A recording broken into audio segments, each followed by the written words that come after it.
ওকে, দেন হচ্ছে এখন যেটা করবো সেটা হচ্ছে যে আমরা লারাভেল একটি এমটি প্রজেক্ট নিয়ে নিব। ঠিক আছে, তো এমটি প্রজেক্ট নেওয়ার জন্য প্রথমে আমাকে যেটা করতে হবে, আমরা আমার যে টার্মিনালটা সেটা ওপেন করে নিলাম। ওপেন করে নেওয়ার পরবর্তীতে এখন আমরা একটা লারাভেলের এমটি প্রজেক্ট ক্রিয়েট করব। ওই এমটি প্রজেক্ট ক্রিয়েট করব কম্পোজারের মাধ্যমে। ঠিক আছে, তো সেটা করার জন্য অবশ্যই আমরা যেটা করতে হবে, composer composer composer create project Laravel and হচ্ছে আমাদের প্রজেক্ট নেম। ঠিক আছে, আমাদের প্রজেক্ট নেমটা আমরা দিতে পারি লারাভেল 8। ঠিক আছে, লারাভেল 8 আমরা প্রজেক্ট নেম দিতে পারি। ওকে, তারপরে এখন এন্টার প্রেস করব। তো আমাদের প্রজেক্টটি এখন ক্রিয়েট হচ্ছে, তো একটু অপেক্ষা করতে হবে।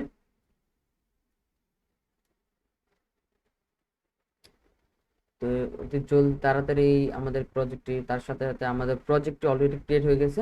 ওকে, আমাদের প্রজেক্টটি যেহেতু ক্রিয়েট হয়ে গেছে, তো এখন আমরা প্রজেক্টের ভিতরে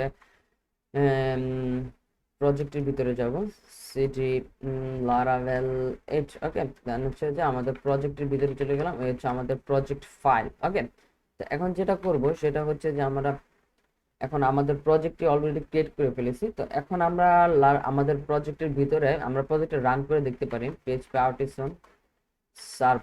ওকে, তো সার্ভ দেওয়ার পরবর্তীতে আমাদের প্রজেক্টের জাস্ট লিংকটা কপি করব, এন্ড হচ্ছে যেটা করব সেটা হচ্ছে যে ওকে, সো আমরা ব্রাউজারে যে যখন দেখে নেব যে আমাদের প্রজেক্টটি ঠিকঠাক মতো সেট আপ হয়েছে কিনা। তো এখানে দেখা যাচ্ছে আমাদের প্রজেক্টটি ঠিকঠাক মতো সেট আপ হয়ে গেছে। এখন হচ্ছে আমার প্রজেক্টটি আমাদের কাজ কাজ করার জন্য উপযোগী করে করে তোলার জন্য, তো আমরা লারাভেলের মাধ্যমে ক্রুড অপারেশন করব। ঠিক আছে, লারাভেলের মাধ্যমে কিভাবে ডাটা গেট করা যায়, ডাটা ক্রিয়েট করা যায়, ডাটা এডিট এন্ড হচ্ছে ডাটা আপডেট এবং হচ্ছে যে ডাটা ডিলিট করা হয় কিভাবে, সেটা দেখার জন্য আমাদের প্রজেক্টে ওই ধরনের সিস্টেম করতে হবে। এন্ড হচ্ছে আমরা মোটামুটি পুরো প্রজেক্টের বুটস্ট্র্যাপের মাধ্যমে করব। ঠিক আছে, বুটস্ট্র্যাপ ইউআই ফ্রেমওয়ার্ক যেটা আছে যে আমাদের বুটস্ট্র্যাপ ফ্রেমওয়ার্কের মাধ্যমে করব। তো এখন চলুন আমরা, এখন যেহেতু আমাদের প্রজেক্টটি অলরেডি ক্রিয়েট করা হয়ে গেছে, এখন আমরা লারাভেল কম্পোজার যেটা হচ্ছে যে ইউআই যে আমাদের যে প্যাকেজটি আছে, ঠিক আছে, তার মাধ্যমে আমরা বুটস্ট্র্যাপ ইনস্টল করব। তো আমরা যেটা করতে পারি এখন হচ্ছে কম্পোজার রিকোয়ার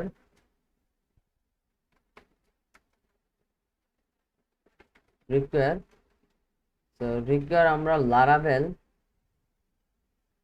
স্ল্যাশ ইউআই। ঠিক আছে, রিকোয়ার বানানটা ভুলে গেছি কি, আর এই Q I R require. Okay, Laravel require তো কম্পোজার রিকোয়ার লারাভেল ইউআই যখন আমরা এন্টার প্রেস করি, তো আমাদের ইউআই প্যাকেজটি ইনস্টল হয়ে গেছে। তো ইউআই প্যাকেজটি ইনস্টল হয়েছে কিনা সেটা দেখার জন্য পিএইচপি আর্টিসন তা আমরা চেক করবো। তো এখন দেখতে পারবো যে আমরা scaffolding basic login registration and view route. Okay, তো এখানে আমরা ইউআই প্যাকেজটি ইনস্টল হয়ে গেছে। ঠিক আছে, তো এখন যেটা করব সেটা হচ্ছে যে আমরা বুটস্ট্র্যাপ ফ্রেমওয়ার্কটি ইনস্টল করব আমাদের লার প্রজেক্টের ভিতরে। তো সেটার জন্য পিএইচপি আর্টিসন ইউআই বুটস্ট্র্যাপ এন্ড তার সাথে অথেন্টিকেশনটা নিয়ে নেব, তার হচ্ছে অথ। ঠিক আছে, জাস্ট এন্টার। তো আমাদের বুস্টার অথেন্টিকেশন সাকসেসফুলি। এখন হচ্ছে যে প্রজেক্টের আমরা যেটা হচ্ছে যে আমাদের প্রজেক্টে ইনস্টল করার জন্য ইউআই প্যাকেজটা আমরা ব্যবহার করার জন্য আমরা npm ইনস্টল করব, npm ইনস্টল। তো বানানটা ভুলে গেছে, দুঃখিত। npm install. ওকে, সো আমরা npm ইনস্টল হচ্ছে, তো আমাকে একটু অপেক্ষা করতে হবে আমাদের প্রজেক্ট ইনস্টল হওয়ার জন্য। ওকে, তো প্রজেক্টটি ইনস্টল হওয়ার পরবর্তীতে আমরা আবার ব্যাক করতেছি কাজে। ওকে, ওকে, আমাদের npm ইনস্টল হয়ে গেছে। এখন যেটা করব আমরা npm রান করব, npmটা রান করে দেখি। npm রান ডেভ মানে হচ্ছে ডেভেলপমেন্ট ব্রাঞ্চ। ওকে, সো আমাদের npmটা রান হচ্ছে, npm রান ডেভেলপমেন্ট। ওকে, সো তো আমাদের প্রজেক্টটি ফিনিশ হয়ে গেছে। তো এখন আবার আমরা npm রানটা আবার এগেইন বলতেছি, যেহেতু প্লিজ রান মেক্স এগেইন।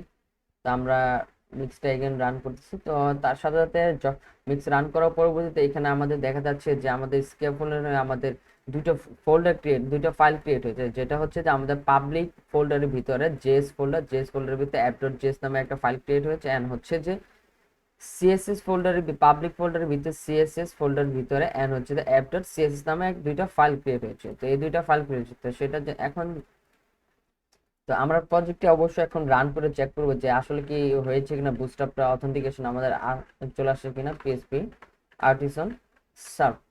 তো সেটার জন্য তো আমরা এখানে দেখতে পাবো, যেহেতু এটা আমাদের নর্মাল প্রজেক্ট ছিল, জাস্ট এমটি প্রজেক্ট, তো এখন এখানে আমার ইউআই সেটআপ করেছে আমার বুটস্ট্র্যাপ। এখানে যখন আমি রিলেট করব তখন দেখতে পাবেন এখানে লগইন এবং রেজিস্ট্রেশন নামে দুটো ফাইল আসবে, ঠিক আছে। তো আমরা এটা রিলেট করে নিলাম।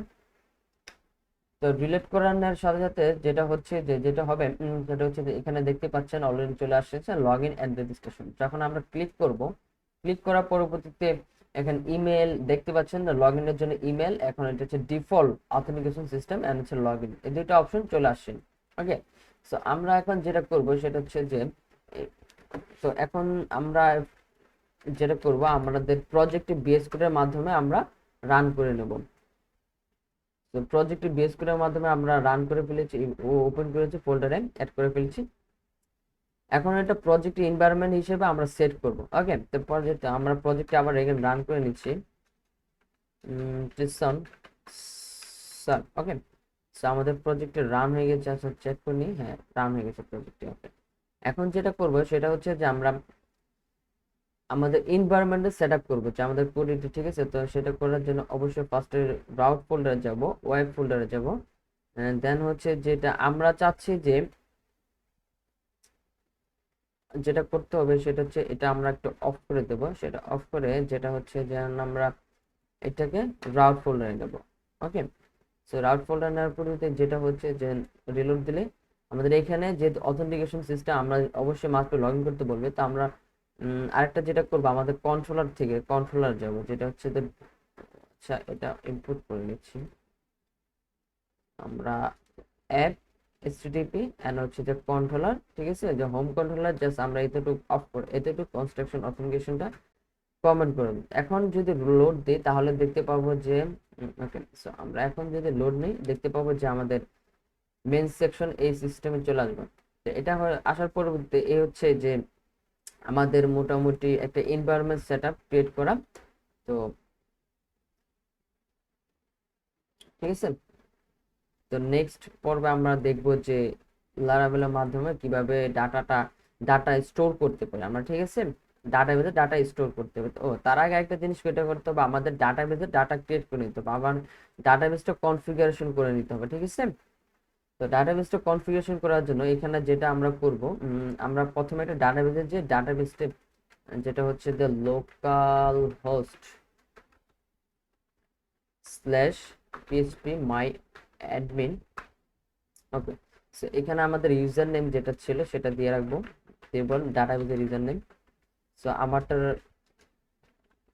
ওটা ছিল এটা, ওকে ডাবল স্টপ করবো আর আচ্ছা আমরা ডাটাবেসে চলে গেলাম। তো এখন যেটা করব সেটা হচ্ছে আমার এখানে একটা ডাটাবেস ক্রিয়েট করে নিতে হবে, ঠিক আছে, যেটা হচ্ছে যে আমাদের নাম দিতে পারে লারাভেল 8। ওকে, তো আমরা ডাটাবেস ক্রিয়েট করে নিলাম। তো লারাভেল 8 নামে একটা ডাটাবেস ক্রিয়েট করেছে, এই যে ডাটাবেসটা সেই ডাটাবেসটার সাথে আমাদের প্রজেক্টে কানেক্ট করে নেব। তার প্রজেক্টে কানেক্ট করার জন্য অবশ্যই আপনার ইএনবি ফাইলে চলে আসতে হবে।